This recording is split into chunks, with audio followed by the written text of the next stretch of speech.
खिमण या बिजली कीअं ठहंदी आहे ऐं ज़मीन ते छो किरंदी आहे।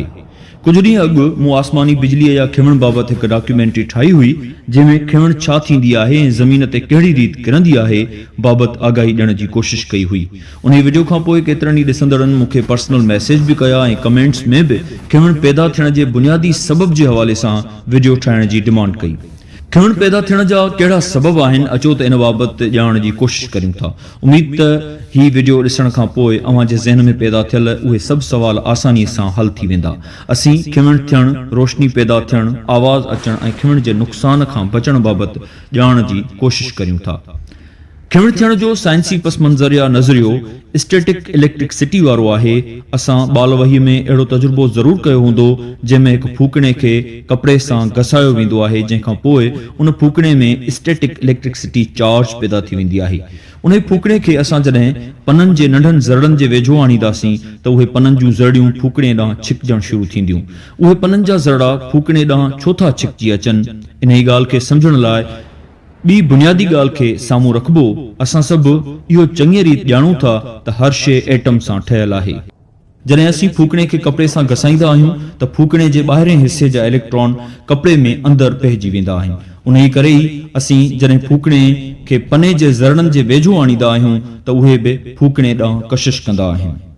छालाए त पने में पिणु पॉज़िटिव ऐं नेगेटिव चार्ज हूंदी आहे, जंहिंजी पॉज़िटिव चार्ज फूकणो अट्रैक्ट कंदो आहे ऐं नेगेटिव चार्ज पन्नो अट्रैक्ट कंदो आहे। उन ई अट्रैक्शन खे असीं स्टैटिक इलेक्ट्रिसिटी चवंदा आहियूं। असीं आसमान ते जेको शुआव, चमक या खिमण ॾिसंदा आहियूं, दरअसल उन जे पुठियां बि इहो साॻियो अमल कार फरमा हूंदो आहे, पर तमामु वॾे पैमाने ते। इहा त असां सभिनी खे यकीनन ॼाण आहे त झुड़ ज़मीन जे मथाछिरे तां बाफ़ जी सूरत में उॾामी वियल पाणीअ मां जुड़ंदो आहे। जॾहिं उहे पाणीअ जा ज़रड़ा मथे वञी थधा थी वेंदा आहिनि त उन्हनि मां झुड़ वजूद में ईंदो आहे। उन झुड़ जो गर्मीपद निहायती घटि हुअण सबबु उहे पाणीअ जा ज़रड़ा बर्फ़ में तब्दील थी वेंदा आहिनि ऐं उन्हनि बर्फ़ जे टुकड़नि में फ्रैक्शन यानी रगड़जण या गांठ जो अमल थींदो आहे। हवाउनि सबबु हर वक़्तु झुड़ में चुरपुर थींदी रहंदी आहे, जंहिं करे उहे बर्फ़ जा टुकड़ा हिक ॿिए सां गांठ खाईंदा आहिनि। वॾनि बर्फ़ जे टुकड़नि जी बूंदुनि में पॉज़िटिव चार्ज ऐं नंढनि बर्फ़ जे बूंदुनि में नेगेटिव चार्ज हूंदी आहे। वॾा बर्फ़ जा टुकड़ा झुड़ जे मथे हिसे में हूंदा आहिनि ऐं नंढा वरी हेठें हिसे में। अहिड़ी रीति उन्हनि बर्फ़ जे टुकड़नि जे टकराइजण सां झुड़ जे अंदरि बिजली पैदा थींदी आहे, जंहिं सबबु ई झुड़ जे अंदरि स्टैटिक इलेक्ट्रिसिटी पैदा थींदी आहे। खिमणनि जा टे बुनियादी क़िस्म थियनि था। पहिरियों क़िस्म क्लाउड लाइटनिंग आहे, जंहिंमें झुड़ जे अंदरि ई नेगेटिव ऐं पॉज़िटिव चार्ज मिलण करे हल्को तजल्लो महसूस थींदो आहे, पर उन जो आवाज़ असां ताईं नाहे पहुचंदो, यानी झुड़ जे अंदरि उहा सरगर्मी थियण सबबु उन क़िस्म जी खिमण थींदे नज़र ईंदी आहे।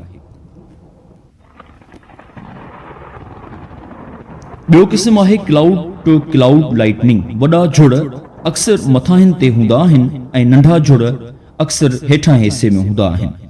मथाहें हिसे ते मौजूद झुड़ पंहिंजी चार्ज डिस्चार्ज करे हेठां हिसे वारे मौजूद झुड़नि ॾांहुं मुंतक़िल कंदा आहिनि, जंहिंखे झुड़ खां झुड़ तरफ़ थींदड़ खिमण चइबो आहे। उन मां तमामु घणी रोशनी निकिरंदी आहे ऐं शदीद आवाज़ बि थींदो आहे, जेको असांखे ज़मीन ते ॿुधण में बि ईंदो आहे। टियों क़िस्म आहे क्लाउड टू ग्राउंड लाइटनिंग, यानी झुड़ मां निकिरी ज़मीन तरफ़ ईंदड़ खिमण। असां मथे सम्झी आयासीं त झुड़ जे हेठें हिसे में नेगेटिव चार्ज हूंदी आहे, जेका ज़मीन जे मथाछिरे तरफ़ छिकजी ईंदी आहे। छालाए त ज़मीन जे मथाछिरे ते वरी पॉज़िटिव चार्ज हूंदी आहे। जबल, वण या वॾा वॾा टावर पॉज़िटिव चार्ज रखंदड़ हूंदा आहिनि, छालाए त उन्हनि जो सिधो तालुक़ ज़मीन सां हूंदो आहे। जीअं ई उहे ॿई चार्ज हिक ॿिए सां मिलंदियूं आहिनि त ख़ौफ़नाक दिलि ॾकाईंदड़ धमाको थींदो आहे। असांखे बारिश थियण वक़्तु टावरनि ऐं वणनि खां परे रहणु घुर्जे। हाणे अचो त खिमण सां गॾु जेको शदीद धमाकनि वारो आवाज़ थींदो आहे उन बाबति ॼाणण जी कोशिश करियूं। जॾहिं खिमण थींदी आहे त गर्मी पद 27,000 डिग्री सेल्सियस जे लॻभॻि थी वेंदो आहे। उन जी शदीद गर्मीअ सबबु आसपास जी हवा सर्द मां यकदमि गरम थी वेंदी आहे। जॾहिं खिमण उन्हनि हवाउनि खे चीरींदी ज़मीन तरफ़ ईंदी आहे त रोशनीअ सां गॾु धमाकनि वारा आवाज़ उन ई हवाउनि जे गरम थियण मां पैदा थींदा आहिनि, यानी गरम थियल हवा थधी हवा खे धिकींदे पंहिंजी जाइ ठाहींदी वधंदी ईंदी आहे। खिमण सां गॾु थींदड़ आवाज़नि जो बुनियादी सबबु इहो ई हूंदो आहे। विञ जे हिक चमके में तक़रीबन 100 मेगावाट जेतिरी बिजली हूंदी आहे, जंहिंमें 10 किलो एम्पियर खां वेंदे 100 किलो एम्पियर जेतिरो करंट पिणु हूंदो आहे। उन करंट जे मिक़दार जो अंदाज़ो इन मां लगाए सघिजे थो त उन बिजलीअ ते हिक शहर जी सॼे ॾींहं जी बिजलीअ जो पूराओ थी सघे थो। खिमण हिक ई स्ट्रोक में नाहे किरंदी बल्कि वक़्फे वक़्त सां किरंदी आहे, पर इहो वक़्फो मिनी सेकंड्स में हूंदो आहे। खिमण जी का बि हक़ीक़ी वीडियो या हिन वक़्त तव्हां जे आॾो जेका वीडियो हली रही आहे इहा ॾिसी इन मां अंदाज़ो करे सघो था त हिक ई जाइ ते खिमण केतिराई दफ़ा किरी रही आहे, पर इहो अमल एॾो तेज़ीअ सां थींदो आहे जो हिक स्ट्रोक करण जो वक़्तु 0.0005 सेकंड हूंदो आहे। फ़क़ति हिक सेकंड अंदरि 100 खां बि मथे स्ट्रोक किरी सघनि था। जॾहिं बि खिमण थिए त कोशिश करे वणनि खां परे हलियो वञिजे, बिजलीअ जे थंभनि या मोबाइल टावर्स जे वेझो न वञणु घुर्जे, छालाए त उन्हनि शयुनि जे मथां खिमण किरण जा इम्कान वधीक हूंदा आहिनि।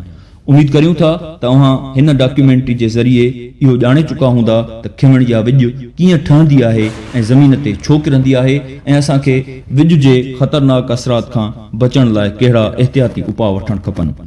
सिंधीअ में साइंसी ॼाण जे हवाले सां हिन क़िस्म जूं डॉक्यूमेंट्रीज़ अव्हां पंहिंजे नौजवान दोस्तनि ख़ासि तौर ते शागिर्दनि सां ज़रूरु वंड कयो ताकी असांजा नौजवान सिंधीअ में साइंसी ॼाण हासिल करे पंहिंजी ॼाण जी खाण में इज़ाफ़ो करे सघनि।